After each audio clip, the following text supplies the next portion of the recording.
በስመ አብ ወወልድ ወመንፈስ ቅዱስ አሐዱ አምላክ አሜን።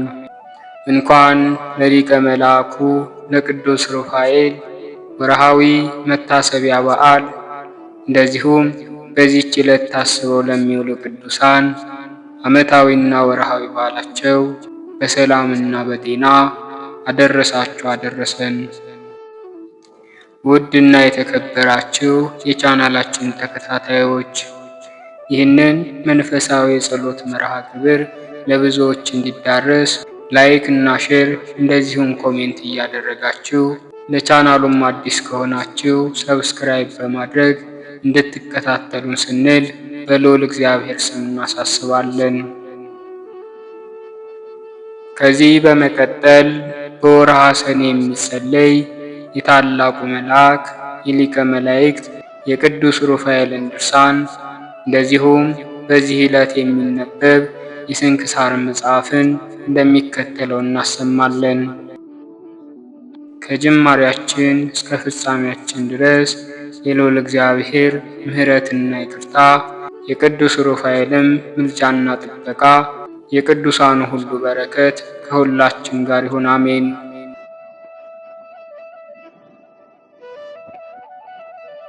አንድ አምላክ በሚሆን በአብና በወልድ በመንፈስ ቅዱስም ስም ለምናምን በተባረከ በወርሃ ሰኔ የሚነበብ የሊቀ መላእክት የቅዱስ ሩፋኤል ድርሳን ይህ ነው።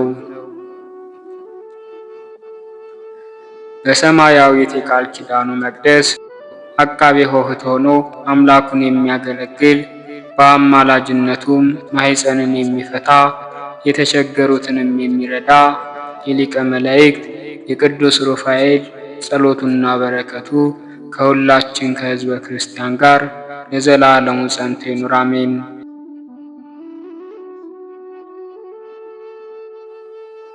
ለጉዞ በሚቀጠር አገልጋይ ሰው ተመስሎ ጦቢያ ካገኘው ጊዜ ጀምሮ ይህንን ጦቢያን በጉዞው ረድቶ ወደ መልካም ሰው ራጉኤል ቤት እንደወሰደው በዚህ መጽሐፍ ውስጥ ተጽፎ በወርሃ ግንቦት ከሚነበበው የተከተለ የሊቀ መላእክት የቅዱስ ሩፋኤልን ድንቅ ሥራ እነሆ እንመሰክርላችኋለን።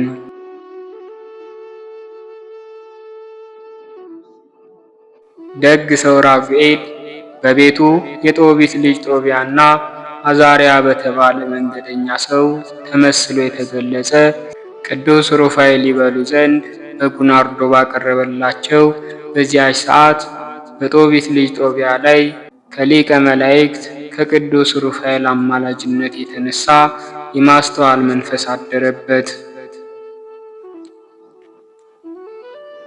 ይህም ጦቢያ በዝግታ አንተ ወንድሜ አዛሪያ ሆይ በመንገድ ሆነን የነገርከኝን ነገር ወድጄዋለሁ። ልጅቷም እግዚአብሔርን የምትፈራ ጠባዩዋም መልካም ትመስላለች። ስለ አባት የጦቢት ጉዳትም የራጉኤል ሰዎች ሁላቸው ይህችም መልካም ልጁም እንዳዘኑ አይቻለሁ። የእግዚአብሔር ፍቃዱ ከሆነ ለአባቷ ራጉኤልና ለእናቷ አድና ተናገር አለው።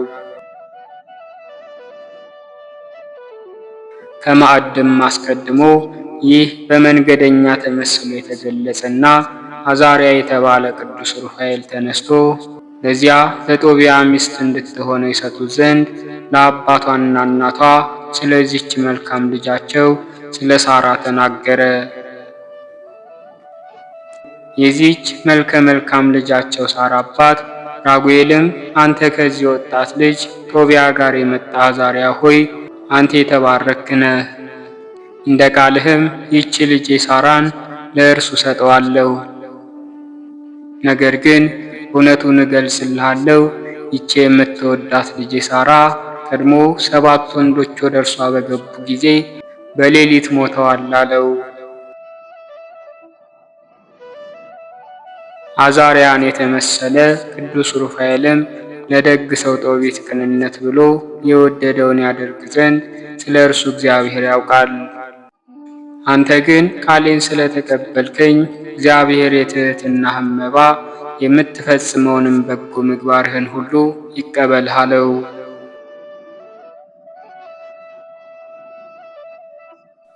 የዚህች የሳራ አባት ራጉኤልም የእግዚአብሔር ፈቃዱ ከሆነ ጦቢያም በልቡ ከወደዳት ይውሰዳት አለ። ነገር ግን እስከዚያው ድረስ ደስ ይበለው፣ አንተም ወንድም አዛርያ ሆይ ተቀመጥ ከማዕዱም ብሎ አለ። ጦቢያ ግን ጋብቻዬን ከእርሷ ጋር ፈቅዳችሁ እስክትጨርሱልኝ ድረስ በዚህ ምንም አልቀምስም አለ። ያ ደግ ሰው ራጉኤልም ከእግዚአብሔር ሰዎች አንደበት የምትወጣ የእውነት ቃል አንዲት ናት። ከእንግዲህ ወዲህ እንደ ሕጉ እርሷ ከወገኖች የተገኘች እህትህ አንተም ወንድሟ ነህና ውሰዳት፣ እግዚአብሔርም በአማረ ትዳር ያኑራችሁ ብሎ መረቃቸው። ሚስቱን ዕድናንም ጠራት። ይህች ሳራም እናቷን ተከትላ መጣች። የጋብቻ ደብዳቤዎቻቸውን ጽፎም ጽሑፏን አተማት። ይበሉ ይጠጡም ዘንድ ጀመሩ። ከዚህ በኋላም ይህ አስተዋይ ሰው ሌላ ክፍል አዘጋጅተሽ ሙሽራዋ ልጃችን ሳራን አስገቢያት አላት። ባሏ ራጉኤል እንደነገራትም አደረገች፣ አስገባቻትም። እያለቀሰች የልጇን እንባንም እያበሰች ልጄ ሳራ ሆይ እስካሁን በደረሰብሽ ሐዘን ፈንታ የምድርና የሰማይ ፈጣሪ እግዚአብሔር ደስታን እንደሚሰጥሽ እመኝ አለቻት። ጦቢያንም ወደ እርሱ አስገቡት። እርሱም አዛርያ ብሎ የሚጠራው ቅዱስ ሩፋኤል በመንገድ የነገረውን አስቦ የዕጣን ቆቀሩን ይዞ መልአከ እግዚአብሔር ሊቀ መላእክት ቅዱስ ሩፋኤል እንዳዘዘው የዚያን ዓሣ ጉበቱንና ልቡን ጨምሮ አጤሰው። በሳራ ወለተ ራጉኤል ላይ አድሮ 7 ባሎቿን በየጊዜው የገደለባት አስማንዴዎስ የተባለ ያ ክፉ ጋኔንም ደንግጦ ተርበደበደ። ጦቢያም ውዴ ሳራ ሆይ እንደ ሕጉ የሚፈጸም ደስታችንን ራርቶ ይባርክልን ዘንድ ተነሽ ወደ እግዚአብሔር እንጸልይ አላት። እምነትንም ተመልቶ እጆቹንም ዘርግቶ ወደ ፈጣሪው እግዚአብሔር አንጋጦ አቤቱ ደስ አሰኝተኸኛልና የአባቶቻችን አምላክ አንተ ምስጉንና ቅዱስ ነህ። ክብርን የተሞላ ስምህ ለዘላለም ቅዱስ ነው። የፈጠርከው ሁሉ ያመሰግንሃል። አዳምን ፈጥረህ ትረዳው ዘንድ ሔዋንን የሰጠኸው አንተ ነህ። ከእነርሱም ልጆች ተገኙ። አንተ ሰው ብቻውን ይሆን ዘንድ አይገባውም፣ የምትረዳውን እንፍጠርለት ብልሃልና። አቤቱ አሁንም ይችን ሴት የማገባት ስለ ሥጋ ፈቃድ አይደለም ስለ ሕግ ነው እንጂ። ስለዚህም አንተን በማመን ተደስተን እንኖር ዘንድ በእኔም በእርሷም ላይ ይቅርታህን ላክ እያለ ጸለየ። ሳራም ጦቢያ በተናገረ ጊዜ አሜን ትል ነበር። ጦቢያም እንደዚህ በእምነት ጸልዮ ከዚያ ዓሣ ልብና ጉበት ጋርም ዕጣኑን ጨምሮ ባጤሰው ጊዜ የደነገጠና የተርበደበደ አስማንዴዎስ የተባለ ክፉ ጋኔን ሸሸ። ሲሸሽም ሊቀ መላእክት ቅዱስ ሩፋኤል ይዞ በነበልባል እሳት ገረፈው። ወደ ጥልቁ የእሳት ባህር ወደ አዘቅትም ጣለው። ሁለቱም ሳራ ወለተ ራጉኤልና ቅዱስ ሩፋኤል ረዳት ሽማግሌ ሆነለት። ይህ የጦቢት ልጅ ጦቢያ ግን በዚያች ሌሊት በሊቀ መላእክት ቅዱስ ሩፋኤል አማላጅነት በደስታና በሰላም አደሩ።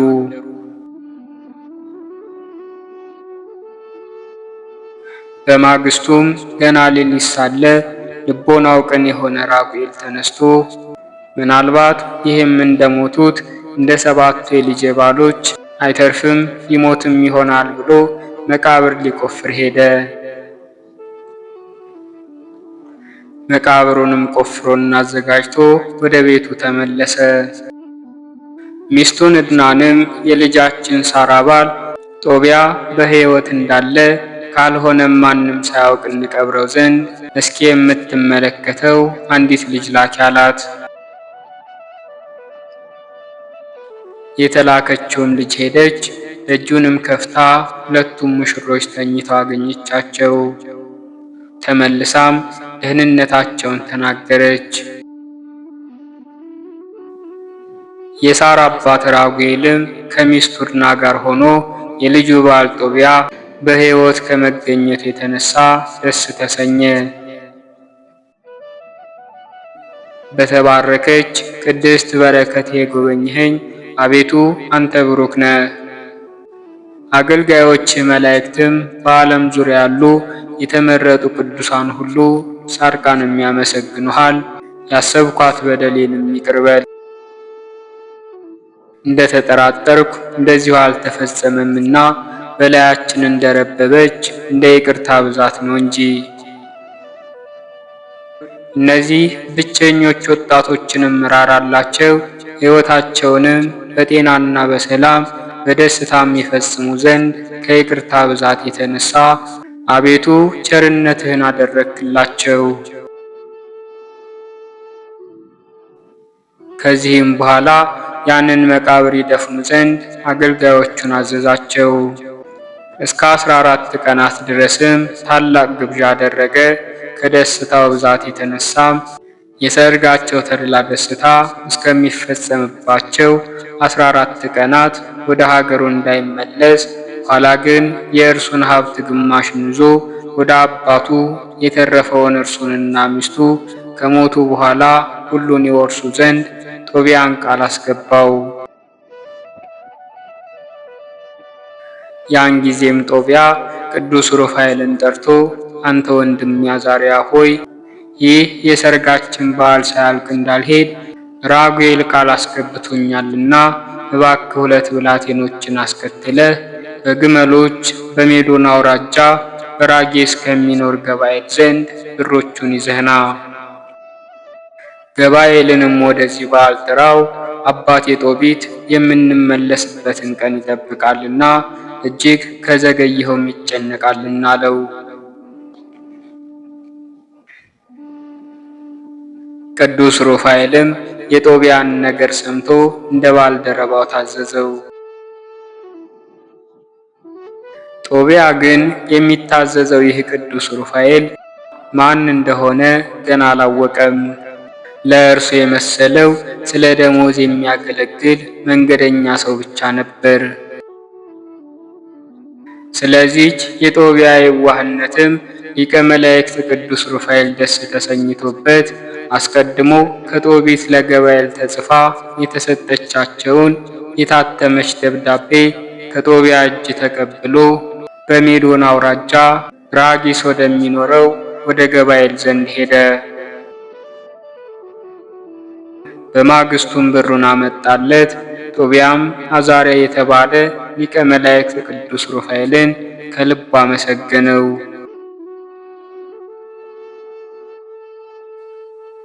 የጦቢያ አባት ጦቢትም በሀገሩ ሆኖ ቀናትን ይቆጥራል።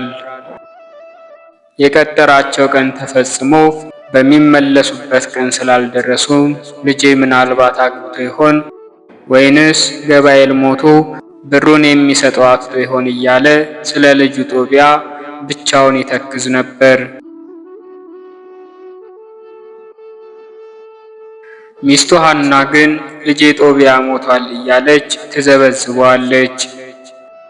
እያለቀሰችም የዓይኔን ብርሃን ልጄ ልከኸው ባይጠፋ ኖሮ ባላዘንኩም ነበር ትለው ጀመር። ጦቢትም በሕይወት አላላት። ሐናም አንተ ዝም በል እንዳላዋቂም አትቁጠረኝ፣ ልጄማ ሞቶ ነው ትለዋለች። ልጇ ጦቢያ ወደ ሄደበት ወደ ጎዳናም ወጥታ ታለቅስ ነበር።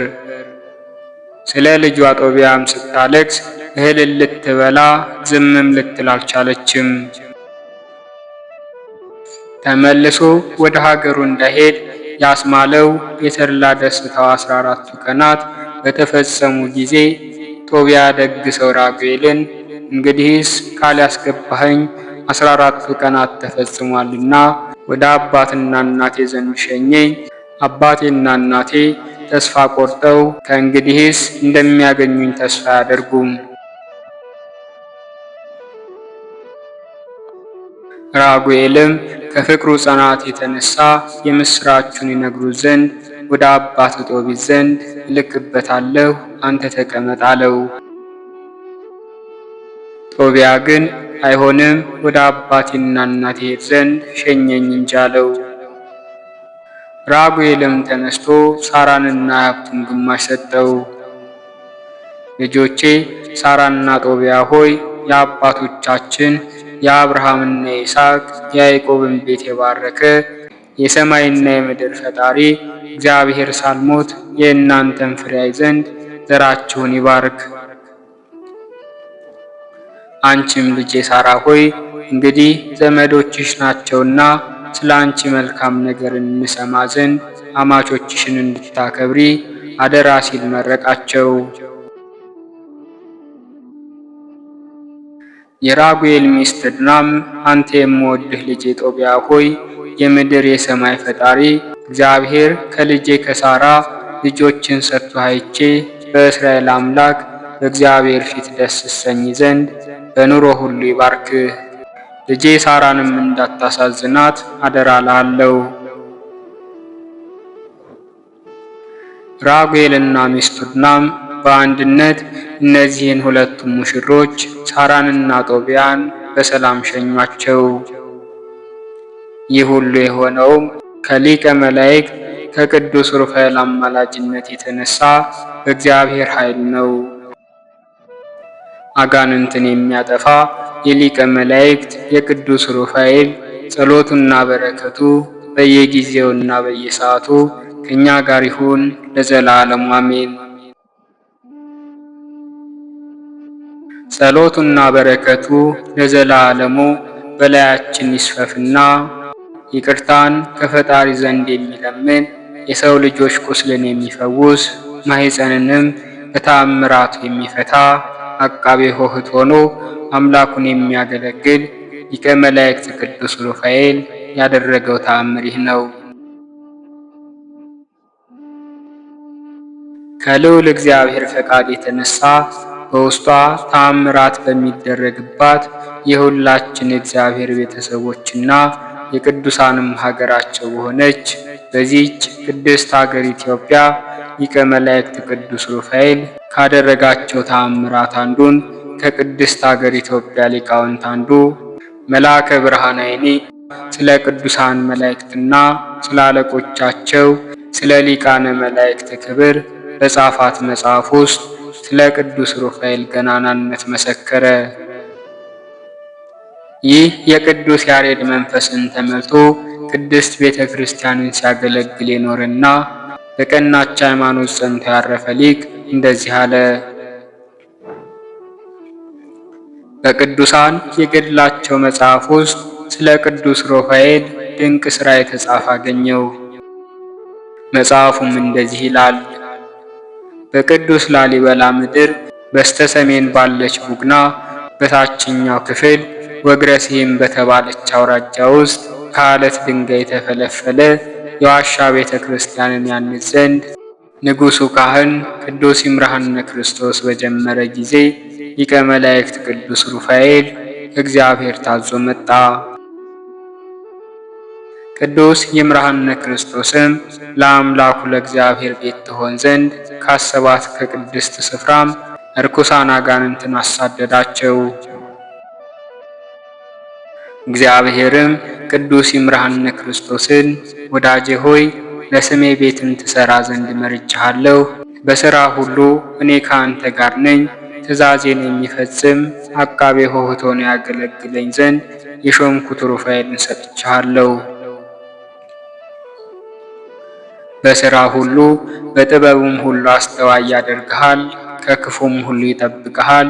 ሊቀ መላእክት ቅዱስ ሩፋኤልም በአምላኩ እግዚአብሔር ትእዛዝ ከዚያች ሰዓት ጀምሮ ቀንም ሌሊትም ከዚህ ንጉሥና ካህን ከቅዱስ ይምርሃነ ክርስቶስ አልተለየም። የሕንፃ ጥበብን ገለጸለት። በምስጢርና በጥበብ በእውቀትም ማስተዋይ ያደረገው። ፈታሔ ማኅፀን ረዳኤ ምንዱባን የሆነ የእሳታውያን ስልጣናት አለቃ የሊቃነ መላእክት ቅዱስ ሩፋኤል ጸሎቱና በረከቱ ከአገልጋዮቹ ጋር እንዲሁም ከሕዝበ ክርስቲያኑ ጋር ለዘላለሙ ጸንቶ ይኑር አሜን።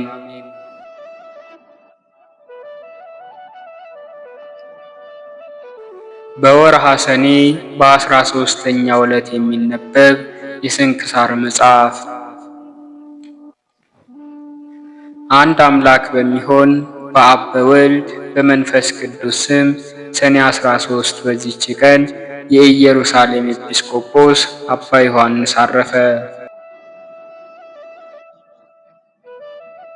ይህም ቅዱስ በቅዱስ አባ ኢላርዮንና በታላቁ አባ ቴዎድሮስ ገዳም በታናሽነቱ መነኮሰ።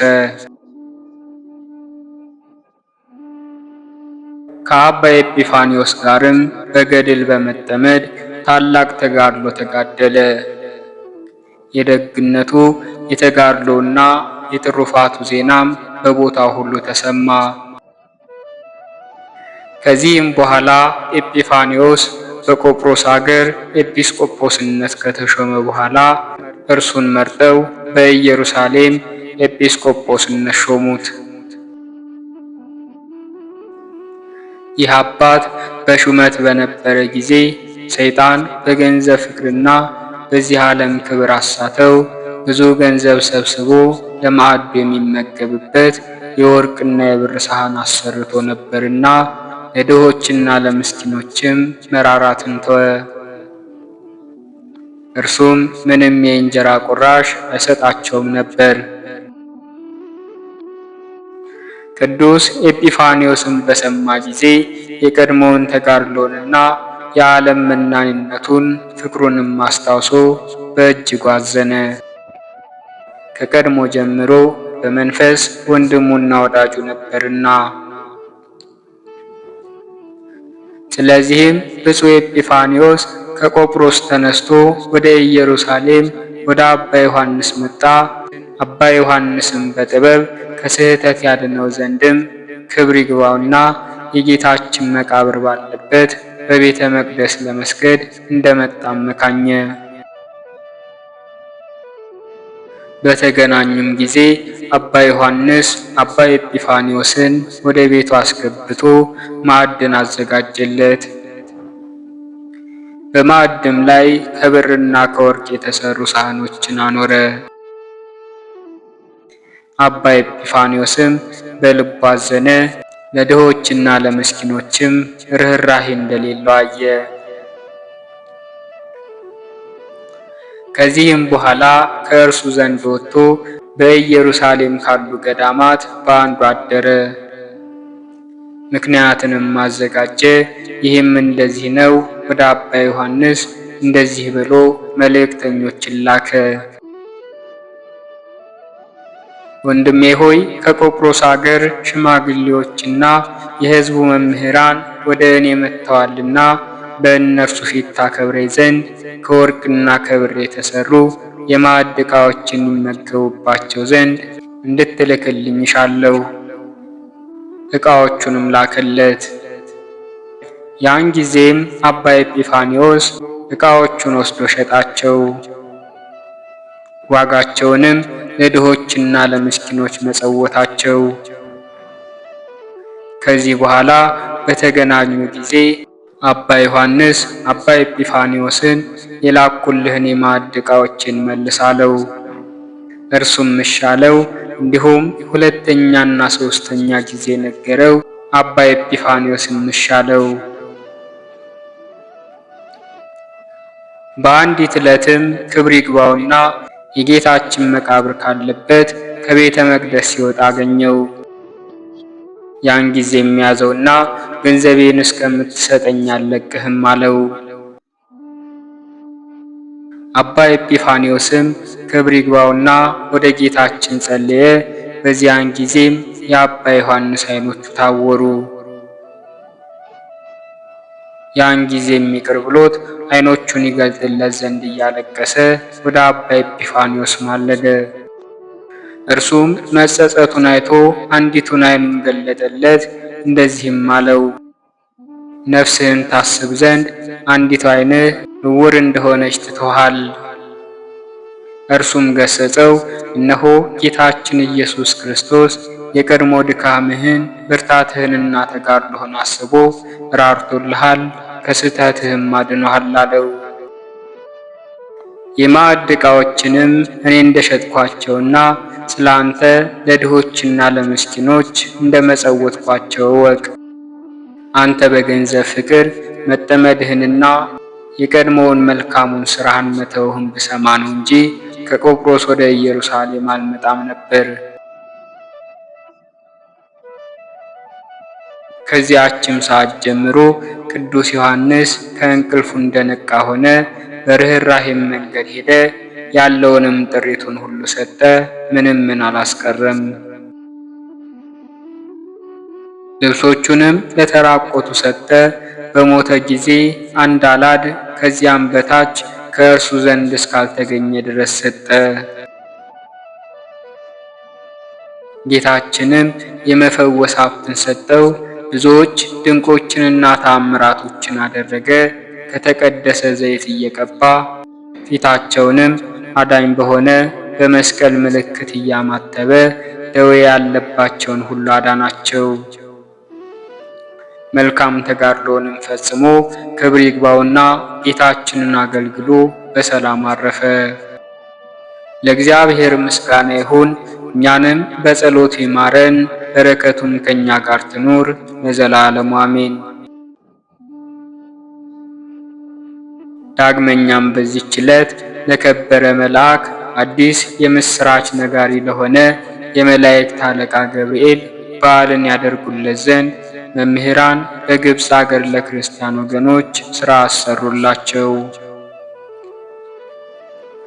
ይህ የከበረ መልአክ የእስራኤል ልጆች ከሰይጣን እጅ ስለመዳናቸውና ከምርኮም ስለመመለሳቸው ነቢዩ ዳንኤል ወደ እግዚአብሔር በሚጸልይና በሚማልድ ጊዜ አስቀድሞ የተገለጠና ስለ ድህነታቸውና ስለ ቤተ መቅደስን መታነጽ የነገረው ነው።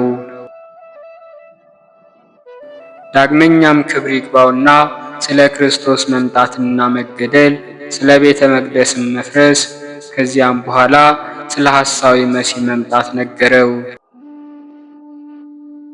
ለመድህን መምጣትም በሱባኤ የወሰናቸው ዘመናት በተፈጸሙ ጊዜ ይህ የከበረ መልአክ የመላእክት አለቃ ገብርኤል ከእግዚአብሔር ዘንድ ተልኮ ወደ ቅድስት እናታችን ወደ ድንግል ማርያም መጣ። ዓለምን ስለማዳን የእግዚአብሔር ልጅ ከእርሷ ሰው ስለመሆኑ ነገራት። ስለዚህም የበዓላቶቹን መታሰቢያ እንድናደርግ የቤተ ክርስቲያን መምህራን አባቶቻችን አዘዙን። እኛንም ከጠላታችን ሰይጣን ያድነን ዘንድ ለመንግስቱም የተዘጋጀን ያደርገን ዘንድ ክብር ይግባውና በጌታችን በኢየሱስ ክርስቶስ ፊት ስለኛ እንዲማልድ እንለምነው። ልዕልናና ችሎታም ገንዘቡ ለሆነ ለእግዚአብሔር ምስጋና ይሁን። የዚህ የከበረ መልአክ ረድኤቱ ከኛ ጋር ይኑር ለዘላለሙ አሜን። ዳግመኛ በዚች ቀን የሄኖስ ልጅ የቃይናን የዕረፍቱ መታሰቢያ ነው። ቃይናንም 170 ዓመትም ኖረ፣ መላልኤልንም ወለደው። መላልኤልንም ከወለደው በኋላ 740 ዓመት ኖረ። ሴቶች ልጆችና ወንዶች ልጆችንም ወለደ። የቃይናን መላ ዘመኑ ሁሉ 910 ነው። ከዚያም በኋላ አረፈ። በረከቱ ከኛ ጋር ትኑር ለዘላለሙ አሜን።